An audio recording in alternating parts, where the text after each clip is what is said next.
பார்க்க போகிறோன்னா கட்டியாக நெத்திலி மீன் குழம்பு எப்படி வைக்கலான்னு தான் பார்க்க போகிறோம். வாங்க வீடியோக்குள்ளே போகலாம். Hello friends, welcome to MS world. இப்போ பாருங்கள், நெத்திலி மீன் வாங்கி நல்லா வாஷ் பண்ணி வச்சுருக்கோம். இது ஒரு 1/4 கிலோவுக்கு கூட தான் இருக்கும்.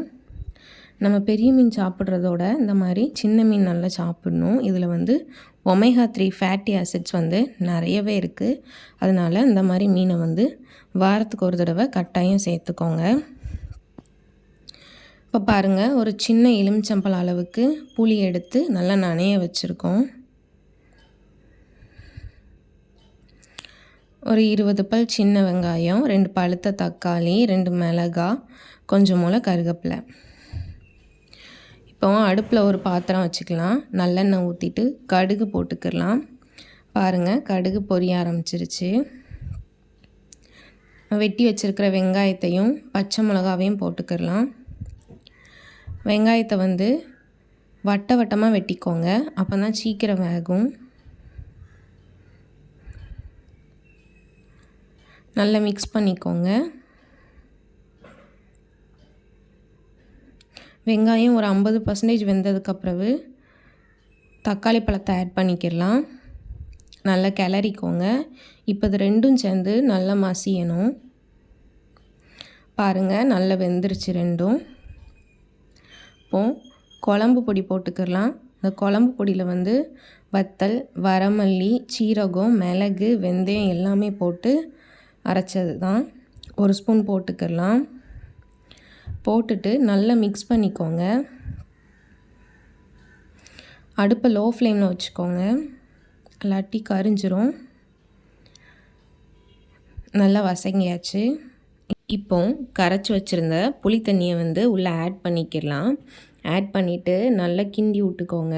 உங்களுக்கு எந்த அளவுக்கு தண்ணி தேவையோ அந்த அளவுக்கு எக்ஸ்ட்ரா வேணால் ஆட் பண்ணிக்கோங்க. இப்போ அடுப்பை கொஞ்சம் கூட்டி வச்சுக்கோங்க. இப்போ குழம்புக்கு தேவையான அளவு உப்பு போட்டுக்கலாம். இப்போ பாருங்கள், நல்லா கொதிச்சு வந்துருச்சு. இப்போ தேங்காய் பேஸ்ட் அரைச்சி ஊற்றணும். ஒரு சின்ன சில் தேங்காய் எடுத்துக்கோங்க பேஸ்ட் அரைக்கிறதுக்கு. வெட்டிட்டு இப்போ அது கூட கொஞ்சம் போல் சீரகம் போட்டுக்கலாம். ஒரு 1/2 டேபிள் ஸ்பூன்.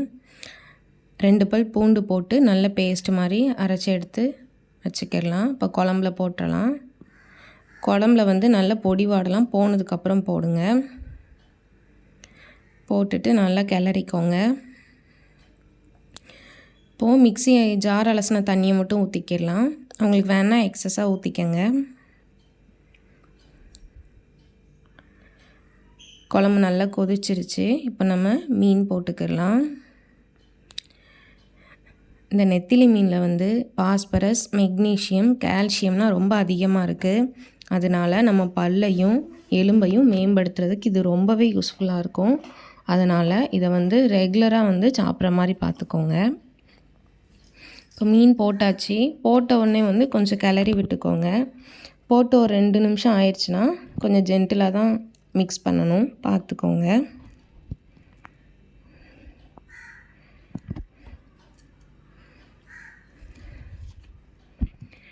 பாருங்கள், இந்த மாதிரி ஜென்டிலாகவே மிக்ஸ் பண்ணுங்கள். அப்போ தான் மீன் உடையாமல் இருக்கும். இந்த மீன் சீக்கிரம் வெந்துடும். பாருங்கள், நம்மளோட சுவையான நெத்திலி மீன் குழம்பு தயாராகிடுச்சு. பார்க்குறதுக்கே ரொம்ப சூப்பராக இருக்குது. அதே மாதிரி மனமும் ரொம்ப நல்லா இருந்தது. சூப்பரான டேஸ்ட்டும் இருந்தது. நீங்களும் இதே மாதிரி ட்ரை பண்ணி பாருங்கள். ட்ரை பண்ணி பார்த்துட்டு உங்களோட ஃபீட்பேக்கை எங்களோட மறக்காமல் ஷேர் பண்ணுங்கள். இந்த வீடியோ உங்களுக்கு பிடிச்சிருந்தா லைக் பண்ணுங்கள், ஷேர் பண்ணுங்கள். மறக்காமல் நம்மளோட சேனலை சப்ஸ்கிரைப் பண்ணிக்கோங்க. தேங்க்ஸ் ஃபார் வாட்சிங்.